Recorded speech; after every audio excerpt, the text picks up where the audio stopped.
Hey everybody, welcome back to the channel. And during these times of social and economic strife, hard times are right around the corner. So let's build ourselves a personal defense weapon. Just start. We'll finish. Quick finishing pass, not too bad. And I'll probably do that.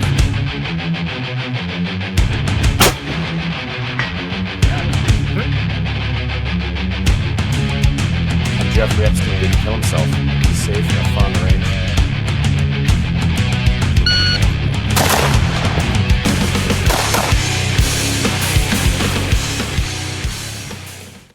So the cartridge we're going to go with on this personal defense weapon is going to be 7.62 by 39, and there's a couple of reasons for that. One, it's cheap and plentiful, around 25 cents a round. That's really hard to argue with. Two, with such a short barrel, we're going to be losing a lot of velocity. So it's going to be nice to have that extra weight behind that cartridge. Right here I got a 16-inch barrel, and I've already plotted out where we're going to be cutting. This is going to be the end of the barrel, the threaded portion, and the gas block. I'm not 100% sure what the gas port size should be on a length barrel that's this size, but we're going to figure it out. And we're also going to be running a booster on this particular barrel. So let's get it over to the lathe.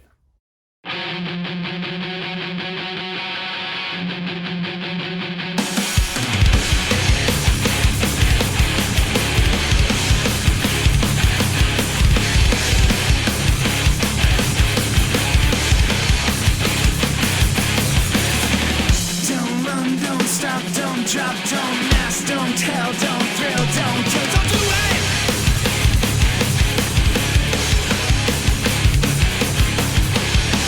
Don't think, don't speak, don't lie, don't cheat, don't sleep, don't thrill, don't kill, don't do it!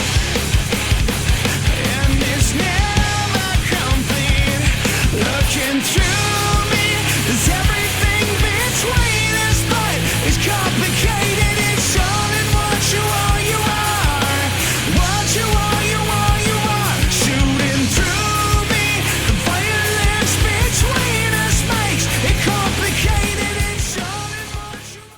Alright, so I just got the barrel off the lathe, and here it is right here, looking shiny and nice. I did shine it up a little bit.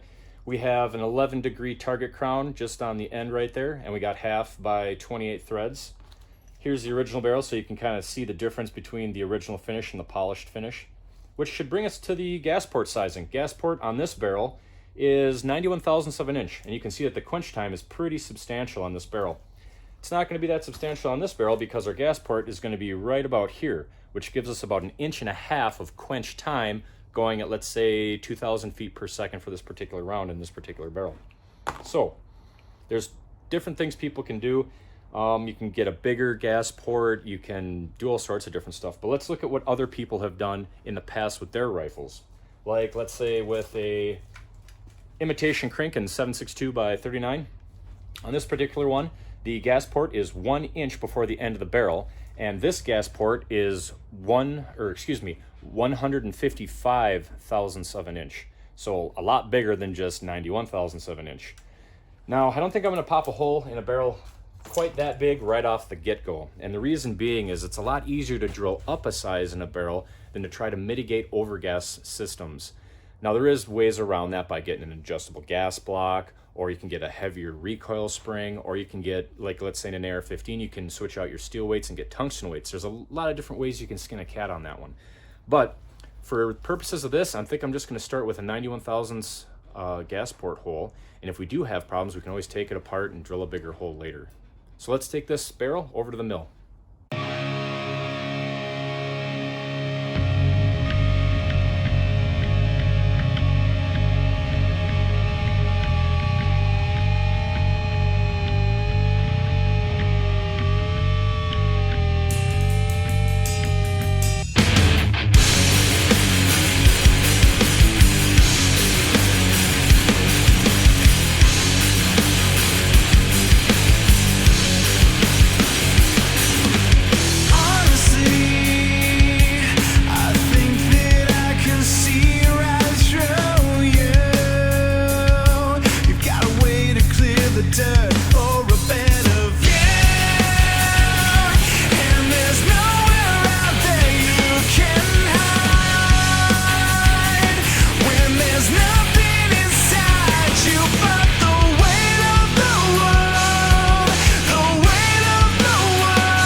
So I just pulled our barrel off the mill, and there's something a little comical I noticed about the overall length of it.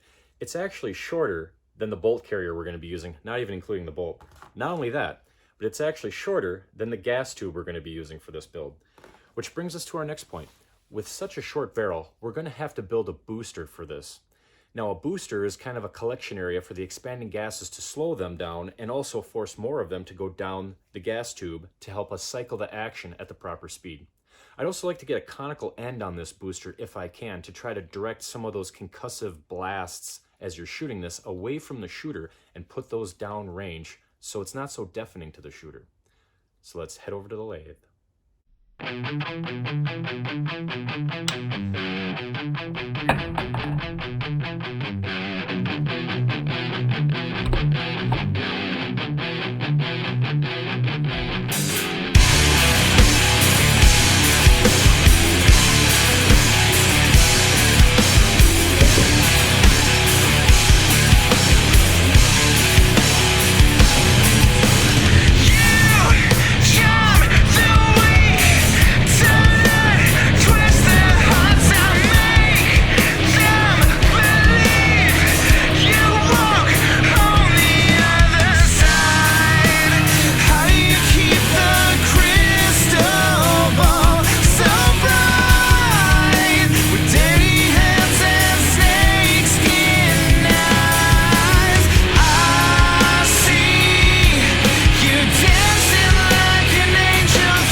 All right, so I just got the booster off the lathe and it's looking pretty good.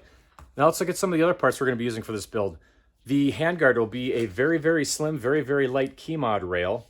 And the only downside about this rail is that there is a locating tab, or a locating pin rather, at the 12 o'clock position. Like I said, the downside about this is that you have to drill into your upper. So if you have a vise, put it in a vise, get a drill bit, drill in there about 1/4 inch.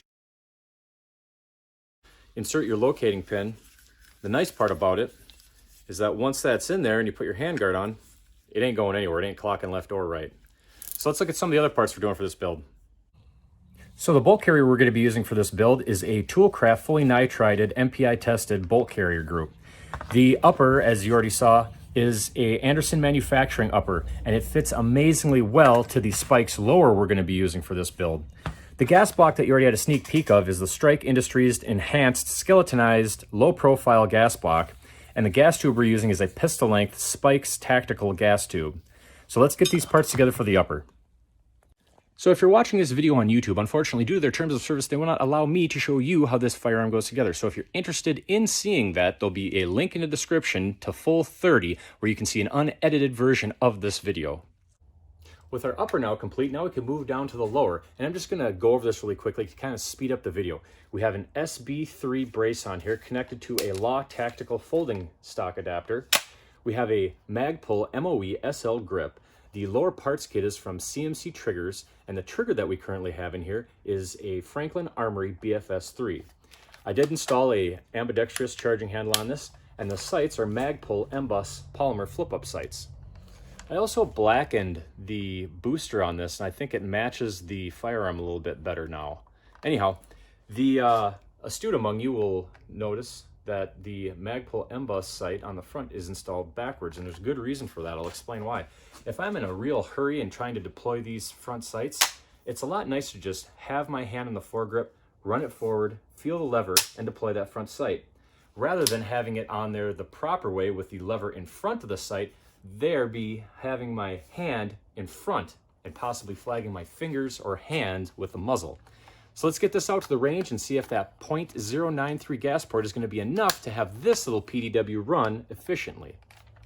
Got some American Eagle 124 grain full metal jacket in here. Just going to pop off a few rounds, see if it works. Hopefully it cycles.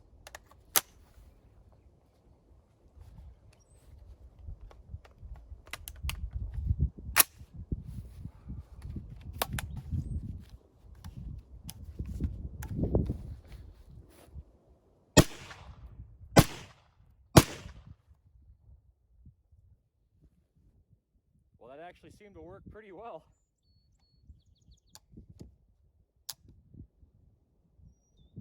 Well, let's see what happens if we put just a little bit more stress on it.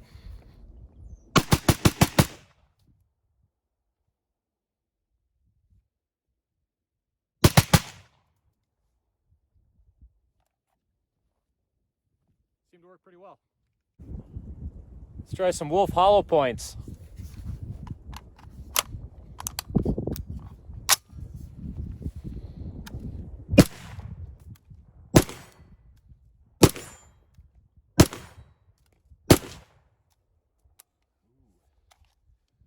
Failure.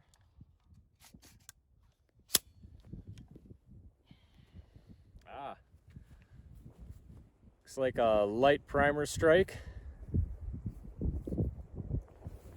Probably gonna have to get a heavier hammer spring on this.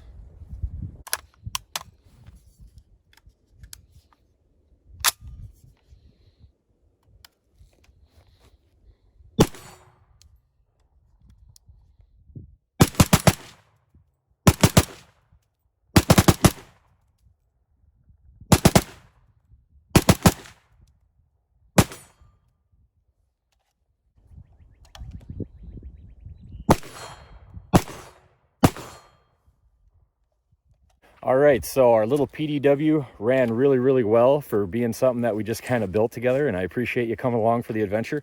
The booster acted amazing. All the cases were exiting at the 3 o'clock position, so that's exactly what we wanted. It was giving the system enough gas to cycle reliably. The booster end, that 30-degree crown that we gave it, I didn't feel any concussive blasts. That worked out really well. So yeah, thank you for coming along on this little build with me. I think all we can do to really improve this design is to put a heavier hammer spring in there to better reliably run the Russian cased ammunition. And remember that loose is fast, brakes only slow down, and building little PDWs like this can be really fun. Anyhow, remember to be safe, have fun on the range, and remember to call your local and state representatives to oppose any anti-Second Amendment bills that might be on the table, because without the Second Amendment, well, we just can't protect ourselves as proficiently. So remember to do that. We'll see you guys next time.